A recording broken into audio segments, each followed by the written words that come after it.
രാവിലെ എഴുന്നേൽക്കുവാൻ ഭയങ്കര മടി, ദേഷ്യം വരുന്നു, മനസ്സ് അലഞ്ഞു നടക്കുന്നു, ജോലി ചെയ്യാൻ തോന്നുന്നില്ല. എന്തുകൊണ്ടാണ് ഇങ്ങനെ സംഭവിക്കുന്നതെന്ന് ചിന്തിച്ചിട്ടുണ്ടോ? ഇത് ശരിക്കും ആരുടെ കളിയാണ്? അതിലേക്ക് ആഴങ്ങളിലേക്ക് നമുക്കൊന്ന് ഇറങ്ങിച്ചെന്നാലോ? മനസ്സിലാക്കുക, പരിശീലിപ്പിക്കുക, അത് മാത്രമാണ് ഒരു പോംവഴി. ഗൗതമ ബുദ്ധൻ പറഞ്ഞതുപോലെ, ആര് തന്റെ മനസ്സ് കീഴടക്കുന്നുവോ അവൻ ഈ ലോകം തന്നെ കീഴടക്കാൻ കഴിയും. അതെ, ആ കളിക്കാരൻ മറ്റാരുമല്ല, നമ്മുടെ മനസ്സാണ്. നമ്മുടെ മനസ്സിന്റെ ചില തന്ത്രങ്ങളെ കുറിച്ചാണ് ഇന്നത്തെ വീഡിയോ. എനിക്കിത് കഴിയില്ല, എനിക്കിത് പേടിയാണ്, ഇങ്ങനെ ചില കാര്യങ്ങൾ നാം തുടർച്ചയായി പറഞ്ഞാൽ അത് പതുക്കെ പതുക്കെ നമ്മുടെ യാഥാർത്ഥ്യമായി മാറുന്നു. ഇതാണ് മനസ്സിന്റെ ഏറ്റവും വലിയ തന്ത്രം. മനസ്സൊരു കുരങ്ങനെ പോലെയാണ്. അത് ഏത് നിമിഷവും ചാടിക്കൊണ്ടേയിരിക്കും. ചിലപ്പോൾ അത് ഭാവിയെക്കുറിച്ചുള്ള ആശങ്കകളാവാം, ചിലപ്പോൾ ഭൂതകാലത്തെക്കുറിച്ചുള്ള പശ്ചാത്തലവും ആകാം. നമ്മൾ എന്തെങ്കിലും ചെയ്യാനിട്ടിരിക്കുമ്പോൾ നമ്മുടെ മനസ്സിൽ എന്തെങ്കിലും ഒരു കാര്യം ഓർമ്മിപ്പിക്കുന്നു. ഒരു തെറ്റ്, ഒരു ഭയം, ഒരു ദുഃഖം. അതോടെ നമ്മൾ അവിടെ തന്നെ കുടുങ്ങിപ്പോകുന്നു. ശരീരം അവിടെ തന്നെ ഉണ്ട്, പക്ഷെ മനസ്സ് എവിടെയാണ്? ശരിയല്ലേ? ഇങ്ങനത്തെ അനുഭവം നമുക്ക് തോന്നാറില്ലേ? സുഹൃത്തുക്കളെ, നിങ്ങളെ ശക്തനാക്കാനും മഹാനാക്കാനും കഴിയുന്നതും ഈ മനസ്സ് തന്നെയാണ്. നമ്മൾ അതിനെ മനസ്സിലാക്കി ദിശാബോധം നൽകുകയും ചെയ്യണം. കാരണം മനസ്സിന് ഏത് നല്ലത് ഏത് ചീത്തതെന്ന് അറിയില്ല. നമ്മൾ വീണ്ടും വീണ്ടും പറയുന്ന ചെയ്യുന്ന കാര്യങ്ങൾ അത് സത്യമായി വിശ്വസിക്കും. മനഃശാസ്ത്രം പറയുന്നു, നമ്മുടെ 95% തീരുമാനങ്ങൾ നമ്മുടെ ഉപബോധ മനസ്സിൽ നിന്നാണ് എടുക്കുന്നത്. നാം സ്ഥിരമായി ചിന്തിക്കുന്ന പറയുന്ന കാര്യങ്ങൾ കൂട്ടിവെച്ചാണ് അതേ സാഹചര്യം വരുമ്പോൾ നമ്മൾ പോലും അറിയാതെ നമ്മുടെ മനസ്സ് നമുക്ക് വേണ്ടി പ്രവർത്തിക്കുന്നു. നല്ലത് കൂട്ടിവെച്ചാൽ നല്ലത്, ചീത്ത കാര്യങ്ങളാണ് നാം കൂട്ടിവെക്കുന്നെങ്കിൽ ആ ചീത്ത കാര്യങ്ങളുടെ പരിണിത ഫലം മാത്രമേ നമുക്ക് ലഭിക്കുകയുള്ളൂ. ആധുനിക ശാസ്ത്രവും ഇത് തന്നെയാണ് പറയുന്നത്. തലച്ചോറിന്റെ വയറിംഗ് ഫയറിംഗ് മൈനസ്. അതായത് നിങ്ങൾ എങ്ങനെ ചിന്തിക്കുന്നുവോ അതുപോലെ നിങ്ങളായി തീരാൻ തുടങ്ങുന്നു. ഓരോ തവണ നാം നെഗറ്റീവ് ചിന്തിക്കുമ്പോൾ നമ്മുടെ തലച്ചോറ് ആ ചിന്തയ്ക്ക് അടിമപ്പെടുന്നു. ഇതാണ് നമ്മുടെ വ്യക്തിത്വമായി മാറുന്നത്. ഇനി ചിന്തിക്കൂ, നമ്മൾ ഈ മനസ്സിന്റെ യജമാനനാണോ അതോ അടിമയോ? ഈ ചോദ്യത്തിനുള്ള ഉത്തരം സ്വയം കണ്ടെത്തുന്നത് വരെ പുറമേയുള്ള ഒരു മോട്ടിവേഷൻസും ഇൻസ്പിറേഷനും ഫലിക്കില്ല. ഈ വീഡിയോയിൽ ഒരു രഹസ്യം തുറക്കാൻ പോകുന്നു. മനസ്സിനെ കീഴടക്കുക എന്നത് ഒരു മണിക്കൂറത്തെയോ ഒരു ദിവസത്തെയോ പരിശീലനമല്ല. ഇതൊരു യാത്രയാണ്. എല്ലാ ദിവസവും പോരാടേണ്ട ഒരു യുദ്ധമാണ്. പക്ഷേ ഈ യുദ്ധം വിജയിക്കണമെങ്കിൽ നാം യുദ്ധം ചെയ്യേണ്ടത് നമ്മുടെ തന്നെ മനസ്സിനെയാണ്. ആ യുദ്ധം ചെയ്യേണ്ട വ്യക്തിയായ മനസ്സിനെ കുറിച്ച് മനസ്സിലാക്കിയാൽ മാത്രമേ നമുക്ക് വിജയം ഉറപ്പാകൂ. ഈ യാത്രയിൽ മനസ്സിനെ പരിശീലിപ്പിക്കാനുള്ള 5 ശക്തമായ തന്ത്രങ്ങളിലൂടെയാണ് നാം കടന്നു പോകുന്നത്. So watch this video full. Positive self talk. മനസ്സിനെ നിയന്ത്രിക്കാനുള്ള നമ്മുടെ ആദ്യത്തെ വഴി എന്ന് പറയുന്നത് പോസിറ്റീവ് സെൽഫ് ടോക്ക് ആണ്. ഒരു ദിവസം നമ്മൾ ഏറ്റവും കൂടുതൽ സംസാരിക്കുന്നത് നമ്മളോട് തന്നെയാണ്. Means self talk. ഇതാണ് നമ്മുടെ ഭാവിയുടെ ദിശ നിർണയിക്കുന്നത്. മനഃശാസ്ത്രം പറയുന്നു, നമ്മൾ നമ്മളോട് വീണ്ടും വീണ്ടും പറയുന്ന കാര്യങ്ങൾ ഉപബോധ മനസ്സ് രേഖപ്പെടുത്തുന്നു. പരാജയത്തിന്റെ ദിശയിൽ ചിന്തിച്ചാൽ, സ്വയം പറഞ്ഞാൽ ഉപബോധ മനസ്സ് അത് കോപ്പി ചെയ്യുന്നു. പരാജയത്തിന്റെ ദിശയിലേക്ക് മനസ്സ് സഞ്ചരിക്കുന്നു, പരാജയം നേടിത്തരുന്നു. പോസിറ്റീവ് സെൽഫ് ടോക്ക് നമ്മുടെ ന്യൂറോണുകളെ പുതിയ വഴികൾ കണ്ടെത്താൻ പ്രേരിപ്പിക്കുന്നു. പുതിയ പുതിയ കാര്യങ്ങൾ നാം പറയുമ്പോൾ അതിനുള്ള സാധ്യതകൾ അവ കണ്ടെത്തുന്നു. ബുദ്ധൻ പറയുന്നു, സന്തോഷം നമ്മുടെ സ്വന്തം ചിന്തകളെ ആശ്രയിച്ചിരിക്കുന്നു. നമ്മുടെ ഉള്ളിൽ നെഗറ്റീവ് ഊർജം നിറച്ചാൽ പ്രയാസം അനുഭവപ്പെടും. പോസിറ്റീവ് ഊർജം നിറച്ചാൽ എല്ലാ വഴികളും സാധാരണമായി നമുക്ക് തോന്നും. മനസ്സിനെ നിയന്ത്രിക്കാനുള്ള രണ്ടാമത്തെ വഴി ഗോൾ സെറ്റിംഗ് ആണ്. മനസ്സ് എന്തിനാണ് അലഞ്ഞു നടക്കുന്നതെന്ന് എപ്പോഴെങ്കിലും ചിന്തിച്ചിട്ടുണ്ടോ? എന്തുകൊണ്ടാണ് ഒരു ജോലി ഇടയ്ക്ക് വെച്ച് നമുക്ക് നിർത്തേണ്ടി വരുന്നത്? എന്തുകൊണ്ടാണ് നമ്മുടെ മനസ്സ് ഭൂതകാലത്തിൽ കുടുങ്ങിക്കിടക്കുന്നത്? ഇതിന് പിന്നിൽ ഒരു ആഴത്തിലുള്ള കാരണമുണ്ട്. മൈനസ് അവ്യക്തത. മനസ്സിന് എവിടെയാണ് പോകേണ്ടതെന്ന് അറിയുമ്പോൾ ദിശാബോധം ലഭിക്കുന്നു. ഇത് ഇല്ലെങ്കിൽ വെറുതെ ഓടുന്ന ഒരു കുതിര പോലെയാകുന്നു നമ്മുടെ മനസ്സ്. അതിനാൽ മനസ്സിനെ നിയന്ത്രിക്കാനുള്ള രണ്ടാമത്തെ വഴി ലക്ഷ്യനിർണയമാണ്. തന്റെ ജീവിതത്തിന്റെ ലക്ഷ്യം നിശ്ചയിച്ച വ്യക്തിയുടെ മനസ്സ് അച്ചടക്കമുള്ളതാകും. ഗൗതമ ബുദ്ധൻ ഒരിക്കൽ പറഞ്ഞു, ഒരു വ്യക്തി ഒരു അമ്പ് ലക്ഷ്യത്തിലേക്ക് എയ്യുമ്പോൾ ആദ്യം അയാൾക്ക് ലക്ഷ്യം എവിടെയാണെന്ന് അറിയണം. അതുപോലെ ജീവിതത്തെ ശരിയായ ദിശയിലേക്ക് നയിക്കാൻ ഒരു മനുഷ്യൻ ആദ്യം തന്റെ ലക്ഷ്യമറിയണം. ആധുനിക മനഃശാസ്ത്രത്തിലും ഇത് വ്യക്തമായി പറയുന്നു. മനഃശാസ്ത്രജ്ഞർ പറയുന്നു, നിങ്ങൾക്ക് ഒരു പ്രത്യേക ലക്ഷ്യം കണ്ടെത്തുമ്പോൾ തലച്ചോറ് ഒരു കേന്ദ്ര ബിന്ദു കണ്ടെത്തുന്നു. ഈ കേന്ദ്ര ബിന്ദു തലച്ചോറിനെ ഒരേ ദിശയിലേക്ക് ചിന്തിക്കുവാനും ആസൂത്രണം ചെയ്യാനും കഠിനാധ്വാനം ചെയ്യുവാനും പ്രേരിപ്പിക്കുന്നു. GPS ലൊക്കേഷൻ ഇല്ലാതെ വഴി കാണിക്കാത്തതുപോലെ ലക്ഷ്യമില്ലാതെ മനസ്സ് നിങ്ങളെ ഒരു സ്ഥലത്തേക്കും കൊണ്ടുപോകില്ല. ഇല്ലെങ്കിൽ നിങ്ങൾ ഒരിക്കലും പോകാൻ ആഗ്രഹിക്കാത്ത ഒരു സ്ഥലത്തേക്ക് ഈ മനസ്സ് നിങ്ങളെ എത്തും. ഇവിടെയാണ് റെറ്റിക്കുലർ ആക്ടിവേറ്റിംഗ് സിസ്റ്റം വരുന്നത്. ഇത് തലച്ചോറിനെ ഒരു പ്രത്യേക സിസ്റ്റമാണ്. ഇത് നമ്മുടെ ലക്ഷ്യവുമായി മാത്രം ബന്ധപ്പെട്ട കാര്യങ്ങളെ ശ്രദ്ധിക്കാൻ നമ്മളെ സഹായിക്കുന്നു. ഉദാഹരണം, എനിക്കൊരു എഴുത്തുകാരൻ ആകണമെന്ന് ആഗ്രഹിച്ചാൽ പിന്നെ അതുമായി ബന്ധപ്പെട്ട കാര്യങ്ങള്, പുസ്തകങ്ങൾ, വിവരങ്ങൾ, അങ്ങനെ നമ്മൾ ഓരോന്നും കാണുവാൻ തുടങ്ങുന്നു. ഇത് സത്യത്തിൽ ഒരു മാന്ത്രികതയല്ല. ഇത് നിങ്ങളുടെ ലക്ഷ്യവും തലച്ചോറുമായുള്ള ഒരു ബന്ധമാണ്. ലക്ഷ്യം എങ്ങനെയുള്ളതായിരിക്കണം? ലക്ഷ്യമുണ്ടാക്കിയാൽ മാത്രം പോരാ, അത് വ്യക്തവും ആസൂത്രിതവുമായി തീരണം. എന്നാലേ നമ്മുടെ തലച്ചോറിന് അത് മനസ്സിലാക്കാൻ കഴിയൂ. ഉദാഹരണമായി, എനിക്ക് വിജയിക്കണമെന്ന് തുടരെ നാം പറയുന്നു. മനസ്സത് കോപ്പി ചെയ്യുന്നു. എവിടെ, എന്തിന്, എപ്പോൾ എന്ന് നാം പറയുന്നില്ല. അവ്യക്തമായതിനാൽ വിജയിക്കണമെന്ന കമാൻഡ് മാത്രമേ നമ്മുടെ തലച്ചോറിൽ ലഭിക്കുന്നുള്ളൂ.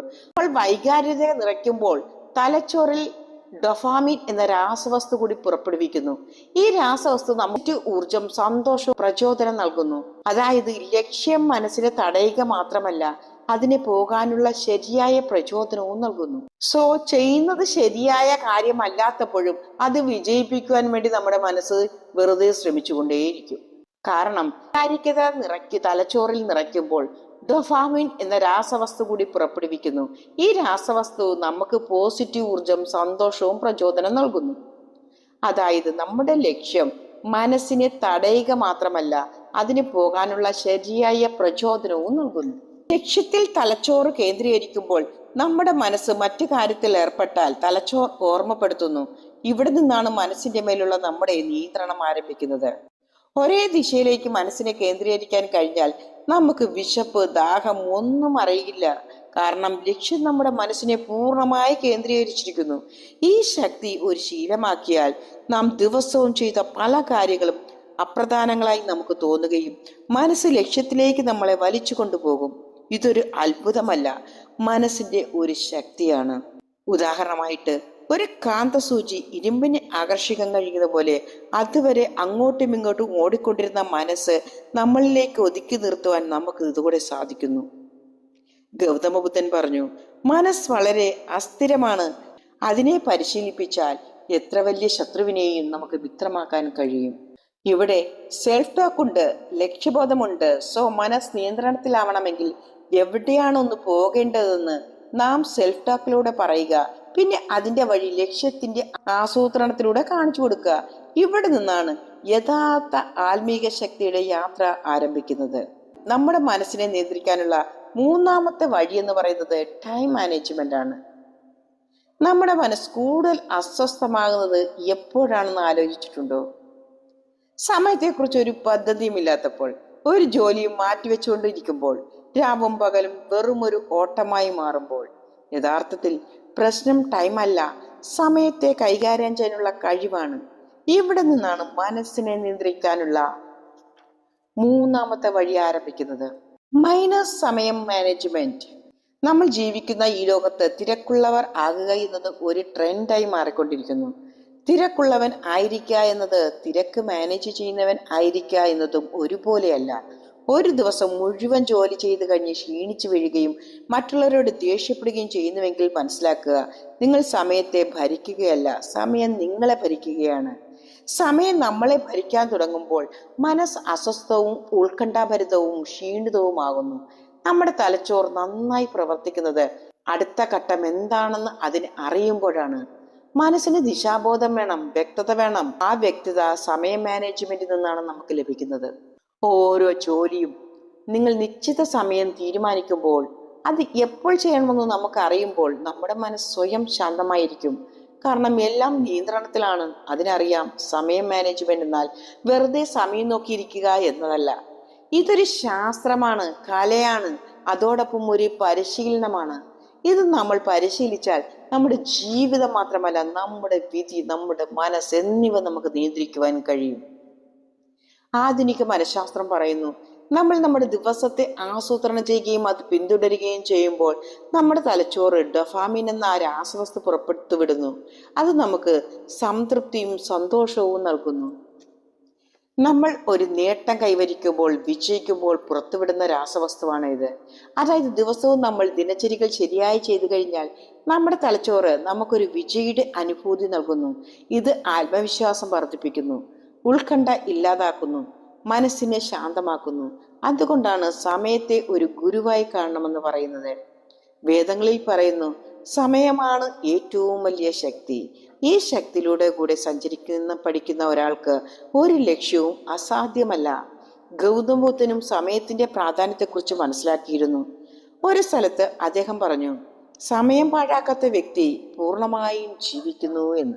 അദ്ദേഹം അത്ഭുതകരമായ മറ്റൊരു കാര്യം കൂടി പറഞ്ഞു, ഭാവിയെക്കുറിച്ച് ആശങ്കപ്പെടരുത്, ഭൂതകാലത്തെക്കുറിച്ച് പശ്ചാത്തലത്തിൽ ജീവിക്കരുത്, ഇപ്പോഴത്തെ നിമിഷത്തിൽ ജീവിക്കുക. കാരണം ഇവിടെയാണ് ജീവിതം. സമയം മാനേജ്മെന്റ് നമ്മൾ ഇവിടെ എന്ന നിമിഷത്തിൽ കേന്ദ്രീകരിക്കാൻ പഠിപ്പിക്കുന്നു. ഇന്നത്തെ കാലത്ത് ഒരാൾ എനിക്ക് സമയമില്ല എന്ന് പറഞ്ഞാൽ യഥാർത്ഥത്തിൽ എനിക്ക് മുൻഗണനകൾ തീരുമാനിക്കാനുള്ള കലയെ അറിയില്ല എന്നതാണ്. കാരണം സത്യം ഇതാണ്, നമ്മൾക്ക് എല്ലാവർക്കും ദിവസത്തിൽ 24 മണിക്കൂറാണ്. വ്യത്യാസം അത് എങ്ങനെ ഉപയോഗിക്കുന്നു എന്നതിലാണ്. ഓരോ മണിക്കൂറിന്റെയും കണക്കുകൾ സൂക്ഷിക്കുക, പൂർണ്ണ ബോധത്തോടെയും ആഴത്തിലും ജീവിക്കാൻ ശീലിക്കുക. നമ്മൾ സമയത്തെ ബഹുമാനിക്കുന്നുവെന്ന് മനസ്സ് കാണുമ്പോൾ മനസ്സ് നമ്മളെ ബഹുമാനിക്കുവാൻ തുടങ്ങും. മനസ്സിനെ നിയന്ത്രിക്കാനുള്ള മറ്റൊരു വഴിയാണ് ധ്യാനം. നമ്മുടെ ഉള്ളിൽ ഒരു ശക്തിയുണ്ട്. അത് ഉണർന്നാൽ പിന്നെ ഒരു ഉത്കണ്ഠയും ആശയക്കുഴപ്പവും നിലനിൽക്കില്ല. പക്ഷെ ആ ശക്തിയുമായി നമുക്ക് ബന്ധമില്ല. മനസ്സ് അലഞ്ഞു നടക്കുന്ന ഒരു കാറ്റായി മാറിയിരിക്കുന്നു. ചിലപ്പോൾ ഭൂതകാലത്തിലെ പശ്ചാത്താപത്തിൽ കുടുങ്ങിക്കിടക്കുന്നു, ചിലപ്പോൾ ഭാവിയെക്കുറിച്ചുള്ള ആശങ്കയിൽ മുഴുകിയിരിക്കുന്നു. ഇതാണ് മാനസികാസ്വസ്ഥയുടെയും ഉറക്കമില്ലായ്മയുടെയും ഏകാന്തതയുടെയും ആത്മവിശ്വാസക്കുറവിന്റെയും കാരണം. ഇതൊരു ട്രെൻഡല്ല, പരിശീലനമല്ല, ട്രിക്കല്ല, മറിച്ച് നമ്മുടെ ആത്മാവിന്റെ വാതിലാണ്. അതിലൂടെ നമുക്ക് നമ്മുടെ യഥാർത്ഥ സ്വരൂപത്തിലേക്ക് എത്തുവാൻ കഴിയും. വ്യക്തത വരുമ്പോൾ ആശയക്കുഴപ്പം ഇല്ലാതാകുന്നു. പിന്നെ ആ പ്രശ്നം മാത്രമേ ഉള്ളൂ. മനഃശാസ്ത്രജ്ഞന്മാർ പറയുന്നു, ഒരു വ്യക്തി ഒരു ദിവസം 10 മുതൽ 15 മിനിറ്റ് വരെ ധ്യാനം ചെയ്യുമ്പോൾ നമ്മുടെ മനസ്സിലെ ഉത്കണ്ഠ, ഭയം എന്നിവ നിയന്ത്രിക്കുന്ന ഭാഗമായ അമിത്തലം ചെറുതാകാൻ തുടങ്ങും. ഇത് വ്യക്തിയുടെ വൈകാരിക തലം മെച്ചപ്പെടുത്തുന്നു. അതായത് മുൻപ് നിങ്ങളെ ദേഷ്യം പിടിപ്പിച്ചിരുന്ന കാര്യങ്ങളെ ചിന്തിച്ചു തള്ളാനുള്ള ശക്തി ലഭിക്കുന്നു.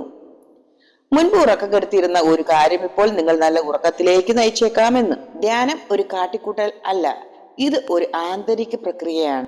അത് നിങ്ങൾ വിശ്വാസത്തോട് സ്ഥിരതയോട് കൂടി ചെയ്താൽ മാത്രമേ ഫലം നൽകുകയുള്ളൂ. ശരീരത്തിന് വ്യായാമം ആവശ്യമായതുപോലെ മനസ്സിന് ധ്യാനം ആവശ്യമാണ്. ഇതൊരു തിരഞ്ഞെടുപ്പല്ല, മാനസിക ശുചിത്വത്തിന്റെ അടിസ്ഥാനമാണ്. കുറച്ചു സമയം നമ്മൾ നമ്മളിലേക്ക് തിരിഞ്ഞു ശാന്തമായിരിക്കുമ്പോൾ ചിന്തകളെ മനസ്സിലാക്കുവാൻ കഴിയുന്നു.